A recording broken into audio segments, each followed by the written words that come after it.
സമയക്കുറവും സാഹചര്യ പ്രശ്നങ്ങളും ഇനി ചികിത്സ തേടുന്നതിന് ഒരു തടസ്സമേയല്ല. ലാബ്സ് MHLന്റെ എല്ലാ സ്ഥാപനങ്ങളിലും ഓൺലൈൻ ഡോക്ടർ കൺസൾട്ടേഷൻ ലഭ്യമാണ്. മതിലകത്ത് വക്കം ഖാദർ അനുസ്മരണം സംഘടിപ്പിച്ചു. മതിലകം വക്കം ഖാദർ അനുസ്മരണ വേദിയുടെ ആഭിമുഖ്യത്തിൽ വ്യാപാര ഭവൻ ഹാളിൽ സംഘടിപ്പിച്ച സ്വാതന്ത്ര്യ സമര സേനാനി വക്കം ഖാദർ അനുസ്മരണം TN പ്രതാപൻ ഉദ്ഘാടനം ചെയ്തു. തമസ്കരിക്കുകയും വളച്ചൊടിക്കപ്പെടുകയും ചെയ്യുന്ന ഒരു ദുരന്തപൂർവമായ വർത്തമാനകാലത്താണ് നമ്മൾ ജീവിച്ചു പോരുന്നത്.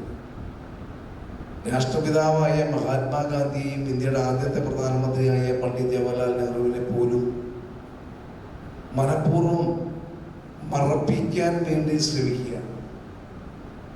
നമ്മൾ പണ്ട് എവിടെയോ വായിച്ചറിഞ്ഞ പറഞ്ഞു കേട്ടൊരു വാക്കുണ്ട്, സൂര്യന് കാർമേഘങ്ങളെ തൽക്കാലം മറക്കാൻ വേണ്ടി, സൂര്യന് കാർമേഘങ്ങളെ സ്ഥായിയായി മറക്കാൻ വേണ്ടി പറ്റില്ല.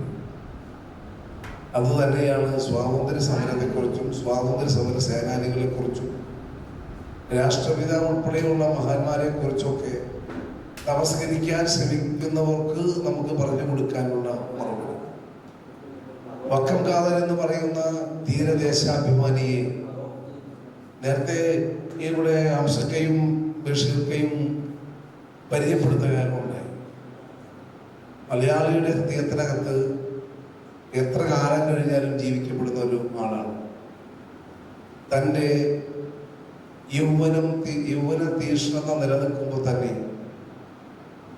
വീട്ടുകാരുടെ കഠിനമായ സ്വപ്നങ്ങൾ ഒരു ഭാഗത്ത് നിലനിർത്തിക്കൊണ്ട്, നേരത്തെ ഇവിടെ ബഷീർക്ക പറഞ്ഞു വഞ്ചു കുത്തിയിരുന്ന പിതാവും കടത്തുവഞ്ചു കുത്തിയിരുന്ന പിതാവും. ബഷീർ വടക്കൻ സ്വാഗതം ആശംസിച്ച ചടങ്ങിൽ ഹംസ കാക്കശ്ശേരി അധ്യക്ഷത വഹിച്ചു. അത് ചരിത്രത്തിൻ്റെ താളുകളിൽ രേഖപ്പെടുത്തിയിട്ടുള്ളതാണ്. നമ്മളെക്കാൾ വക്കം ഖാദറിൻ്റെ സ്മരണകൾ ഹൃദയത്തിലേക്ക് നടക്കുന്ന വക്കം സ്വദേശികൾ, അവരുടെ കുടുംബാംഗങ്ങൾ, അവർ തീർച്ചയായും അത് രേഖപ്പെടുത്തി വെച്ചിട്ടുണ്ട്.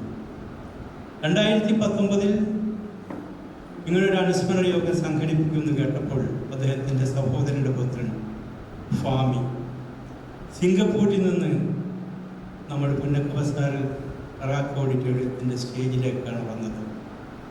സുനിൽ P. മേനോൻ, TS ശശി, ജബ്ബാർ പള്ളിപ്പാടത്ത് തുടങ്ങിയവർ സംസാരിച്ചു.